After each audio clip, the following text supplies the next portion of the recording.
Aduna kabayo mga pangutana sa atong pagtuong Katoliko. Ayaw ka bala ka ikaw tubagon sa litra or litra. Welcome sa programang Pagtuki sa Kamatuoran.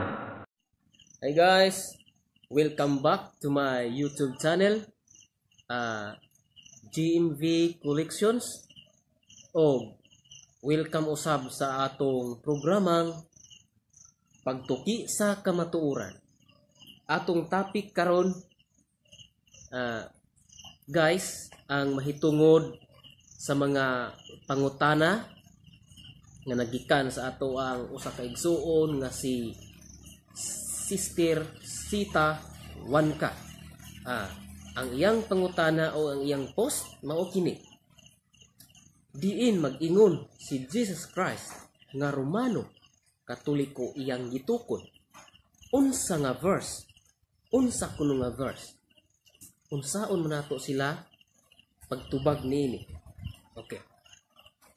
Mauni akong tubag kanimo, Sister Sita. Unsa nga verse? Ug asa pod nga verse nag-ingon si Jesus Christ nga Romano Katoliko ang iyang gitukod. Una, kung atong basahon ang Biblia, sa usa ka Biblia adunay duha ka testamento. Ang una mao ang gitawag og Old Testament. Ikaduha mao ang tawag og New Testament. Ug karon ato ta magsugod sa Old Testament. Okay. Siyempre, sa usa ka Bible sa giingon ko ganiha, may duha ka testament. Ato ta sa Old Testament maguna. Gitagna sa Old Testament sa Isaiah chapter 22 verse 21 to 22. Gitagna ni Isaiah, nag-ingon dito sa Isaiah nga ang una o ang masuluban sa imong sapot o ang mahatagan sa yabi ni David. Siya ang mahimong amahan sa Jerusalem. Ug akong suluban siya sa imong sapot, ug baskugon ko siya sa imong bakos. Ug itugyan ko ang imong kagamhanan diha sa iyang kamot. Ug siya mahimong amahan sa mga pumuluyon sa Jerusalem, ug sa balay ni Juda. Ug ang Yahweh sa balay ni David, igabutang ko sa iyang abaga, ug siya magabukas, ug walay makatakpo, ug siya makatakpo, ug wala makabukas. Nadungog ninyo guys? So nindot kaayo ang maong mensahe sa maong teksto. So sa giingon sa Old Testament na ang mahatagan sa yabi ni David, sa yabi sa balay ni David, maoy mahimong ug adto niya itugyan ang kagamhanan sa langit o sa yuta. Okay? So asa man siya mahimong amahan sa pumuluyo sa Jerusalem o sa balay ni Juda. So atong ikunik karon mao kana ang Santo Papa. Okay, nahisgot mo tag Santo Papa. Atong pamation ang New Testament na. Ang gitagna sa Old Testament na tuman sa New Testament o kinsa man ang nahatagan sa yabi ni David. Karon atong pamation ang sa New Testament sa Matthew chapter 16 verse 18 to 19. Ug ako nagaingon usab kanimo nga ikaw mao si Pedro, ug sa ibabaw niining bato pagtukuron ko ang akong iglesia, ug ang mga gahaan sa Hades dili makadaog kaniya. Ug kanimo akong igahatag ang mga yawi sa ginharian sa langit, ug ang imong pagagapuson sa yuta, pagagapuson sa langit, ug ang imong pagahubaran sa yuta, pagahubaran sa langit. Inyong nadungog ang maong verse nga gipangutana ni Sister Sita. Karon, Sister Sita Wanka, mao kini. Ganiha dito ta sa Old Testament. Gitagna sa Isaiah verse 22. Chapter 22 verse 21 to 22. O karon, ang gitagna sa Old Testament natuman sa New Testament paagi nga ang naghatag mao na gyud ang Dios anak nga mao si Jesus Christ. Kinsa man iyang gihatagan? Mao si Saint Peter o si San Pedro. Mao ang gihatagan sa yabi sa gingharian og nagaingon og ang imong pagagapuson sa langit or sa yuta, sorry, og ang imong pagagapuson sa yuta, pagagapuson sa langit, og ang imong pagahubaran sa yuta, pagahubaran usab sa langit, or pagahubaran sa langit, unsa may buot ipasabot ini guys. Kini siya nagapasabot kini og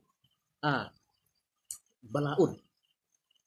So kani siya ang gibalaod sa Santo Papa sa yuta, gibalaod usab sa langit, o ang iyang mga desisyon sa yuta, desisyon usab sa kahitasan o dito sa langit. Okay? So si San Pedro ang gitawag og bato. Okay? Tungod kay siya man ang gitawag og bato, unsa man ang bato? Mao kana ang iglesia sa Dios. Nga bisan ang mga ganghaan sa Hades dili makabuntog ni ana. O karon atong itukma bisan pila ka mga lain pundok nag-atake o punan pa usab sa ato ang presidente, siya usab nag-atake. Pero bisan unsa sila katusgan, dili mabuntog ang tinuod na iglesia o tinuod nga relihiyon, kay tinukod man sa Diyos o tinukod man sa Ginoo. Okay, so ang una di ay Santo Papa sa history sa Roman Catholic was Saint Peter, ang pinakaunang Santo Papa. Okay, so karon ato na pod basahon ang lain na usab nga pruweba sa kaligunan isip pagtubag ni Sister Sita Juanca aron malinawan ang iyang huna-huna. Atong basahon ang Marcos chapter 16 verse 15 to 16. Ug siyang ingon kanila, lumakaw kamo sa tibuok nga kalibutan, ug iwali ninyo ang maayong balita sa tanang binuhat. Ang tuo ug magpabautismo, mamaluwas, para dili mo tuo, paghukman sa silog. Inyong nadungog og nakita ang lain man usab nga pruweba nga mao ang Marcos chapter 16 verse 15 to 16. Kana siya nga verse nagapasabot kana og universal or makailapon sa tibuok kalibutan. Unsa man nga relihiyon ang makailapon sa tibuok kalibutan, nilapnag sa tibuok kalibutan, unay lain kundi Roman Catholic. Tibuok kalibutan. Ha? Tibuok kalibutan kada adlaw, kada semana sa tibuok kalibutan usara ang gitawag og ebanghelyo og mga pagbasa. Kung ato ang ikumpara sa lain nga grupo, dili sila matawag og universal. Ang pasabot gani anang makailapon, mao kana ang universal. Universal. Mao na ang Katoliko. Katong itong ikunik sa lain nga mga pundok karon. Bisan og pareho pa ang ilahang pangalan, sa ilahang signboard, sa ilahang building, simbahan. Pero ang ilahang mga humili o mga ebanghelyo, nagkalain-lain. Wala. So meaning, dili siya universal. Okay? So, ang pasabot diha, makailapon sa tibuok kalibutan. Nagagibili lamang sa Pilipinas, kundi sa ubang nasod. Ania, nagkanunay, nagtindog ang maong iglesia. Okay? So, giingon sa kasulatan, ang tinukod sa tao, mahanaw lamang. Ha? Ang tinukod sa tao, mahanaw lamang. Pero kung tinukod sa Diyos, hangtod sa hangtod, bisan ang ganghaan sa Hades, ukon impierno, dili makabuntog ni ana. Kaya naghiskot man ta og tinukod sa tao, mahanaw lamang. Atong basahon ang Buhat chapter 5 verse 38 to 39. Ug karon nagaingon ako kaninyo, pahalayo kamo ining mga tawhana. Ug pasagdan lamang sila, kay kung kini nga pagpulutan, kung kini nga buhat ila sa mga tao, mawagtang kini, apan kung iya sa Dios, dili kamo arang, makang wagtang niini, tingali, hinuon, makaplagan kamo nga nakig-away batok sa Dios. Okay guys, inyong nadungog ang maong verse o talata sa Buhat chapter 5 verse 38 to 39. Kana sila nagapasabot kana sa mga tao nga nibulag sa panon. unsa man ang mibulag sa panon, guys. Mao kana sila. Ha? Mga tinukod og tao. Tinukod og tao. Una, unsa man ang pundo nga tinukod og tao ang pinakauna sa history sa kalibutan. Walay lain ang dili ang Protestant Church. Kinsa man ang nagtukod. Di ba? Natukod sa 1517 nga mao ang tinukod ni Martin Luther, ang usa ka pari nga nirebuilding sa Katoliko. Ug siya ang naigo sa giingon nga pahalayo kamo niining mga tawhana ug pasagdan lamang sila kay kung kini pagpabulutan kun kini nga buhat ila sa mga tao mahanaw lamang nganong dili mahanaw aniya ang concrete evidence nganong mahanaw lamang. Siyempre pagkamatay ni Martin Luther diha na nagsugod nagkaraiya na ang nagkalain-lain mga sikta perti ng pakadaghana nagkalain-lain na sumining mahanaw lamang apan kung iya sa Dios dili kamo aran makawagtang niini tingali Hinuon makaplagan kamo nga nakig-away batok sa Dios. Klaro kayo. Okay, klaro kayo. Karon nagisgot man ta og laing sikta ug nakig-away batok sa Dios. Una, unsa man nga iglesia ang gitukod ni Kristo? Unsa man? Wala lain. Ang Romano Katoliko, wa may lain pinakauna. Ug kinsa man o unsa man nga pundok ang gisulod sa mga demonyo nga mga lobo. Ug kana nagisgot ta og lobo, atong basahon ang Buhat chapter 20 verse 29. Naghibalo ako nga sa tapos sa akong paggikan, pag-asudlon kamo sa mga lubong nga mabangis, nga dili nila nakayluon ang panon. Inyong nadungog ug nakita kung unsa ang ato ang kahimtang sa ato ang panahon.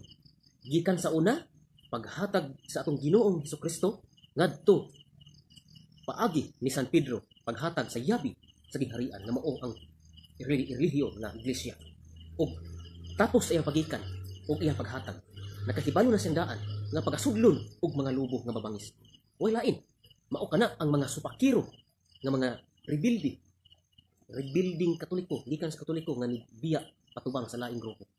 Way lain ang niatake nga gitawag og mga lubo kundi sila. Klaro kaayo, bisan gani karong panahon na perti naghanang pundok nga moatake sa ato ang pagtuo. Moatake sa atong pagtuo sa simbahan Katoliko.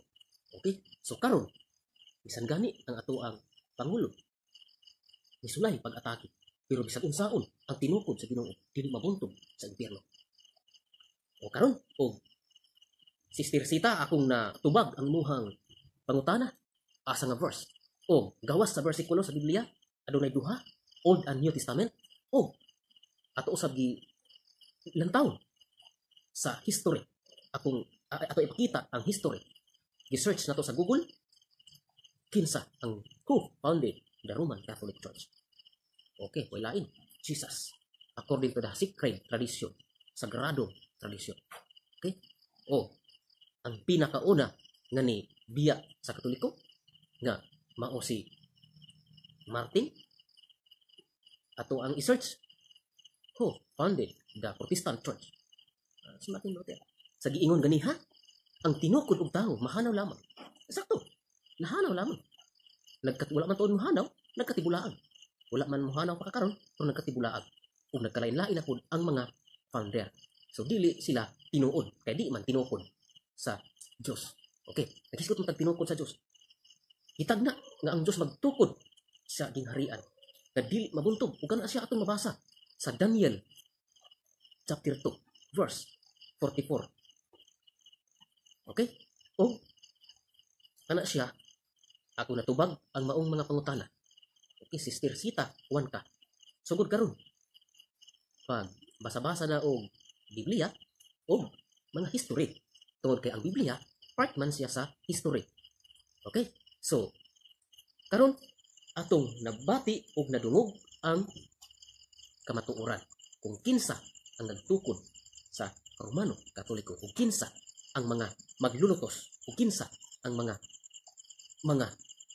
mga taki nga gitawag og mga lubok nga mabangis. Nakita nga dungog kani. Okay, so dinhi na lang ko kutob. I am not worthy to be called Catholic if I cannot defend my faith.